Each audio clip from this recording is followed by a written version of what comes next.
Hello, we want to have a discussion on group dynamics. Our discussion today will focus on three principal areas.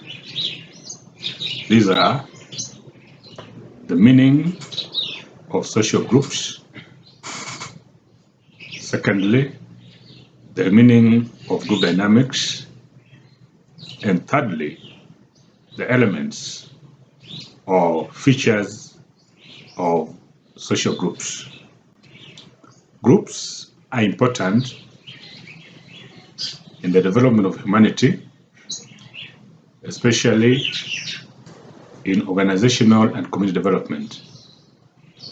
Therefore, it's an important area that we need to pay keen attention on. As usual,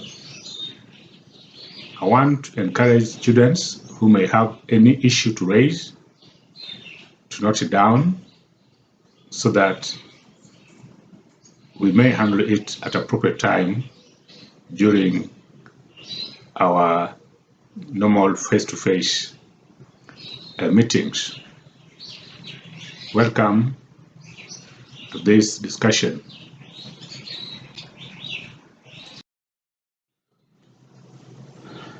Our discussion begins with an understanding of what social groups are. The concept social group has been understood differently by different scholars or organizations. One understanding is that social groups are collections of people who share common characteristics, interact with one another, and have a feeling of a sense of unity. But the concept social groups has also been understood as sets of two or more individuals who are jointly characterized by a network of relevant communication, a shared sense of identity, as well as one or more shared dispositions with associated normative strength. Lastly, the concept has been understood as a collection of two or more interacting individuals with a stable pattern of relationship between them, and these people, they share common goals and also have a shared sense of belonging. In these three definitions of groups, certain things come out clearly. One is a element of commonality of goals. The other one is the fact that there's a feeling of belongingness, then that one of frequent interaction. Based on this, we can understand social groups as two or more people who share common goals, have a sense of belonging, and are also guided by certain relationship patterns as well as norms. However, students are free to consider any definition that they find convenient and appropriate, not only among the three, but also others that they may come across through their reading of social groups in the general literature.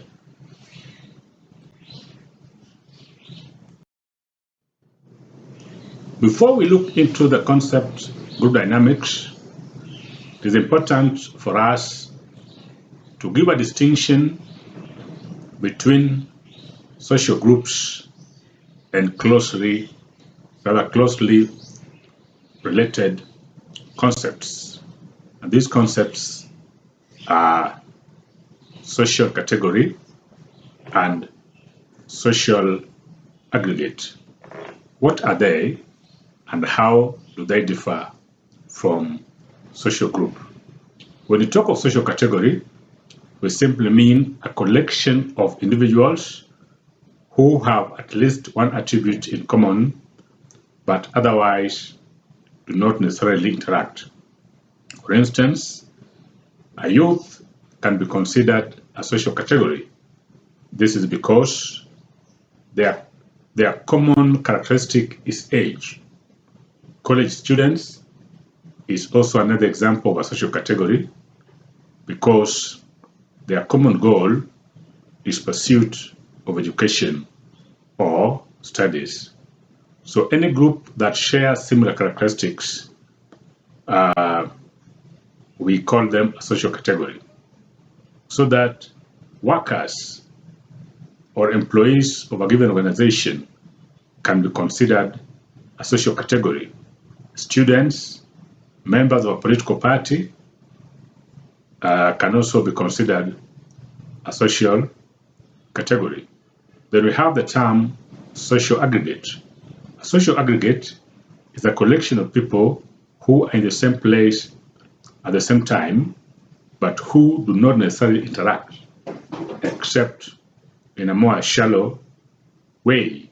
For instance, people watching a soccer match in a stadium can be considered a social category, or people watching a movie in a cinema hall can be considered a social category. Individuals who are keen waiting for their turn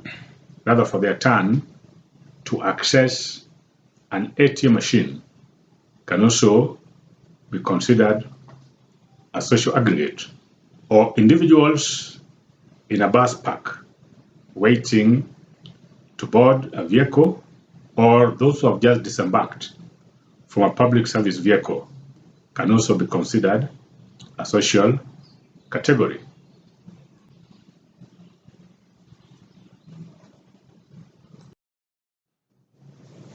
We now want to look at the concept group dynamics.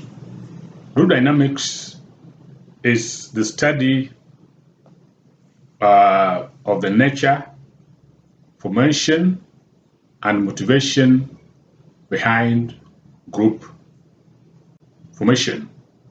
Again, it also looks at how groups affect the behavior and attitude of members and organizations where such groups are embedded.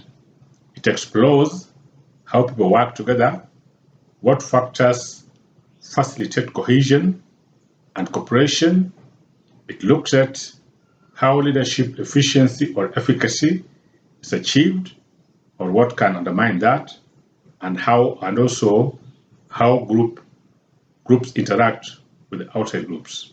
For instance, how does Group A interact and engage Group B? Group dynamics can also be understood as a study of the actions, the changes, and processes within and between groups.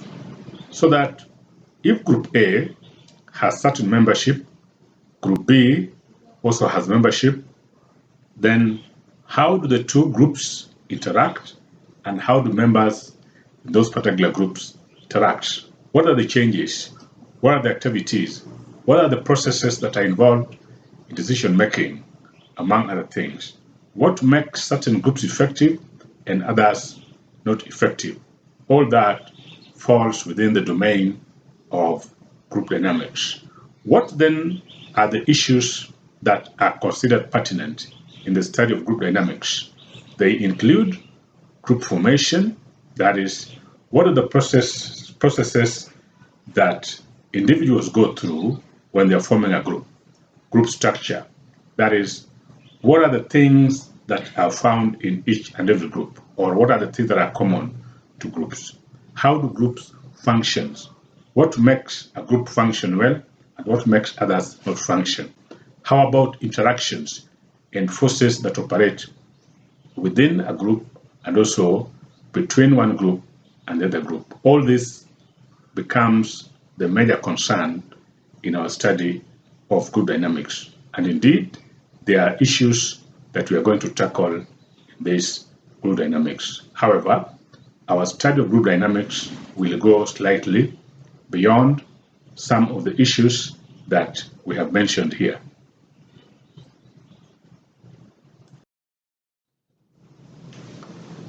Let us now look at some of the things that are common in all groups. They are what we call elements, or sometimes we call them characteristics of social groups.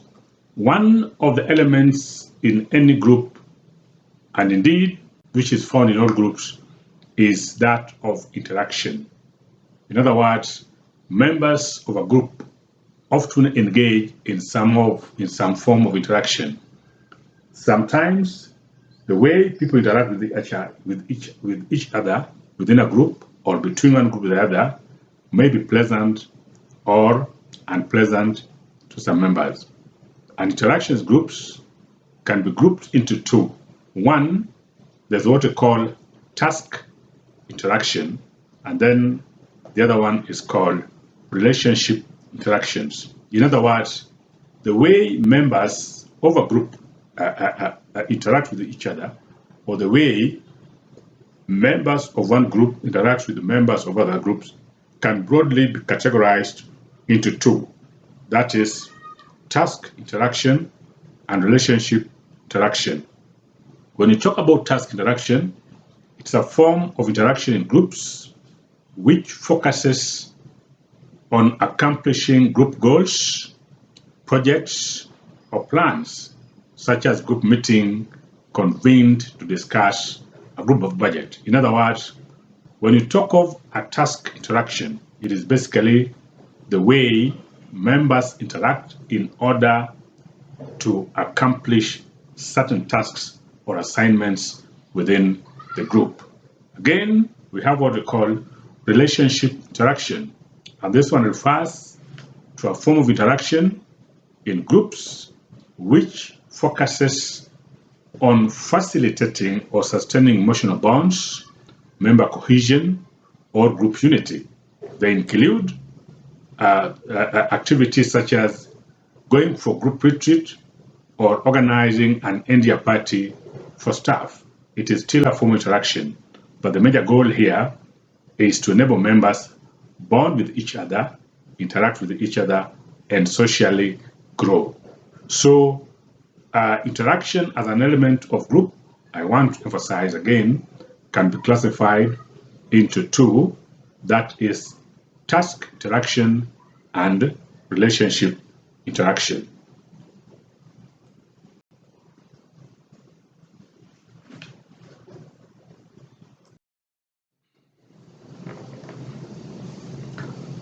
The other characteristic of social groups are the goals.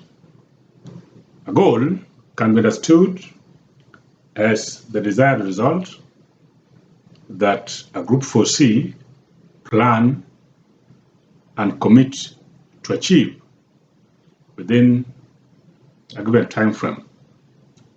Groups set up both short-term and long-term goals as a means of survival, which ultimately should unite members. Otherwise, it will be difficult for members to come together and focus about groups if the groups do not have goals. And these goals must be those that serve their interests. A group achieves goals by first generating ideas and then choosing between options, that is, which ideas are best chosen and which one, if put into practice, can give them the desired results. Once they have done that, is once they have chosen the ideas, they then perform tasks that help them in achieving or putting those ideas into practice. And that is what we call the execution. Achievement of group goals can be a source of motivation for continued membership in groups. Otherwise, it is quite difficult for a group to maintain membership if from time to time that group is unable to achieve goals, because it is goals that make members remain committed to the group. And therefore, if they're not achieved, then it is quite difficult to convince members to continue investing their time and resources in a group that appears not to be heading somewhere. So goals are an important characteristic of groups. There is no group worth its name that can be formed without goals to achieve at the end of the day. The other important element or characteristic of groups is what we call interdependence. Interdependence refers to how group members depend on one another to achieve their collective and individual goals. Indeed, the reason why people come together and form a group is informed by the fact that it is not possible for an individual to achieve certain things on his or her own, but it becomes possible for certain things to be achieved if people work collectively. So interdependence is an important element or characteristic of groups. Without members depending on each other and considering each other as important in the achievement of group goals, then it's not easy for a group to achieve its goal or succeed in its objectives. Group members, therefore, must depend on one another to achieve their goals. Interdependence, however, doesn't just apply to the group goals, but members may also depend on one another to determine their behavior, thoughts, or feelings. Indeed, we look at how people behave, how members behave, and such behaviors, if good, can influence the behaviors of others. And the process, it is easier for a given group to be known for a particular behavior. Interdependence may be optional, but also necessary in some groups. For instance, some groups can achieve their goals independently, while others, such as the military, interdependence can mean the difference between life and death, especially when you are in the battlefront. Members of a military group must depend on each other for protection, for surveillance, and also for care. So that while in some groups interdependence might be a luxury, in others it's a necessity, without which the survival of members of the entire group becomes completely impossible.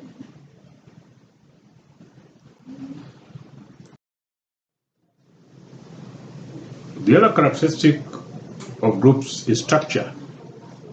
By group structure, we mean the organization of the roles, norms, and status in the group. A role is simply a set of expected behavior patterns attributed to someone given a given position in the group. For instance, if you're the chairman, you're the secretary, you're the treasurer, you're the accountant, you're a cleaner in any organization, there are certain assignments that you are set to fulfill in that particular organization. And because of that, there are certain behaviors that is expected of you. For instance, how do you address people? What time do you report to work? Whom do you report to? All these are sets of behaviors that becomes important in an individual's effort to fulfill the assignments given to him in a given group. And these are what we call roles. Now, roles can be classified into what we call role identity. And by role identity, we simply mean actions and attitudes that are consistent with a particular role. For instance, if you're the chairman in a group, the roles that you perform as chairman of the group identifies you so as a chairman. If you're the secretary, the same. If you're the treasurer, the same. Then we have what we call role perception. This is how we believe we should act in a given situation. So that if, for instance, it's an occasion such as a gathering, a social function, how should different people behave? This is what we mean by role perception. Then there's what we call role expectations. This is how others believe one should act in a given situation. What is the behavior of, say, a president, a minister, a member of parliament in any given situation? His behavior, the expectation is that his behavior should be different from the way other ordinary citizens behave in any given setting. He must at all times maintain certain forms of decorum. Then there's what we call role conflict. Role conflict is when the duties of one role conflict with the duties of another role.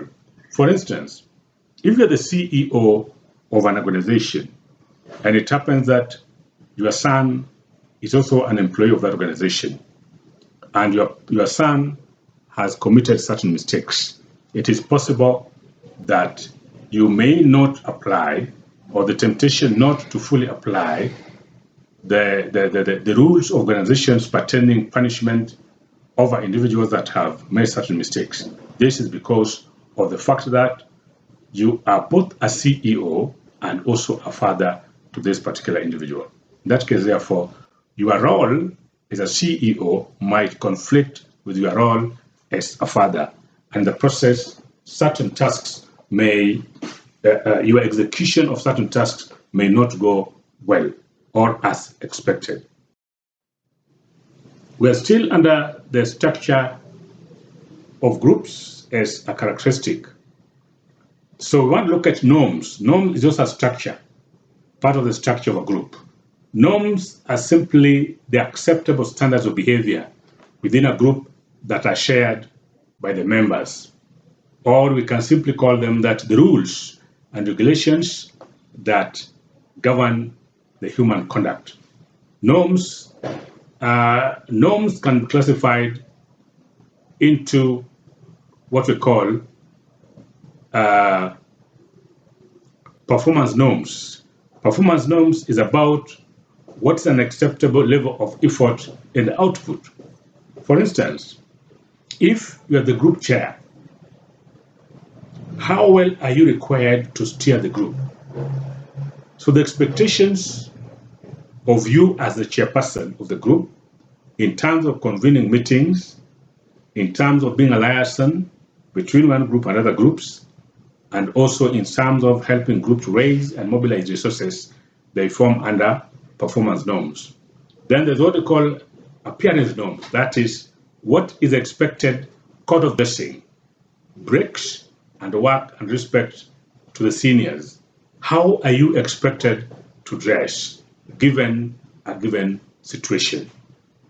For instance, how are you expected to interact with your seniors with regard to decorum and the respect that you show towards them? So that falls under appearance norms.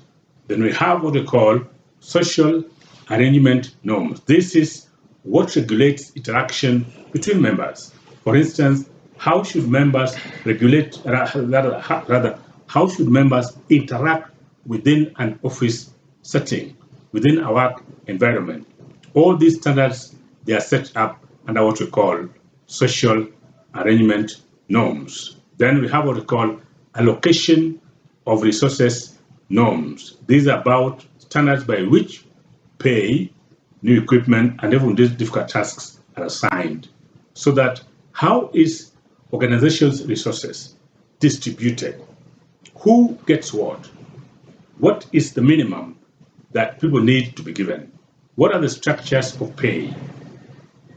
All these are under what we call allocation of resources norms. The last item under structure of the organization, or structure as a characteristic of groups, is what we call status.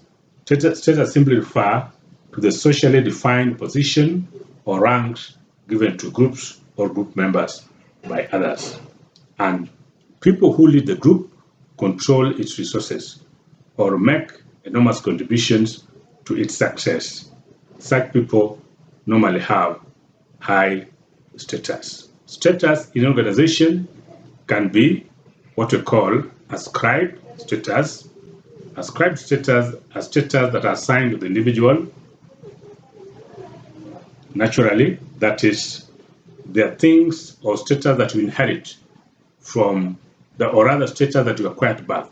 For instance, our gender, our family, and our background.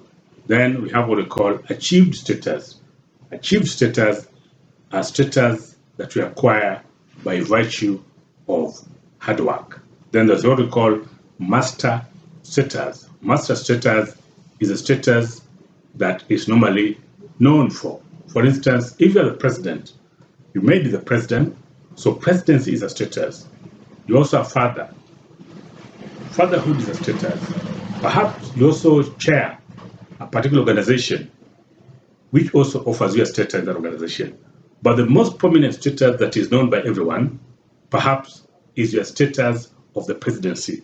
So the presidency becomes what we call your master status. That is the status that is most visible to everyone.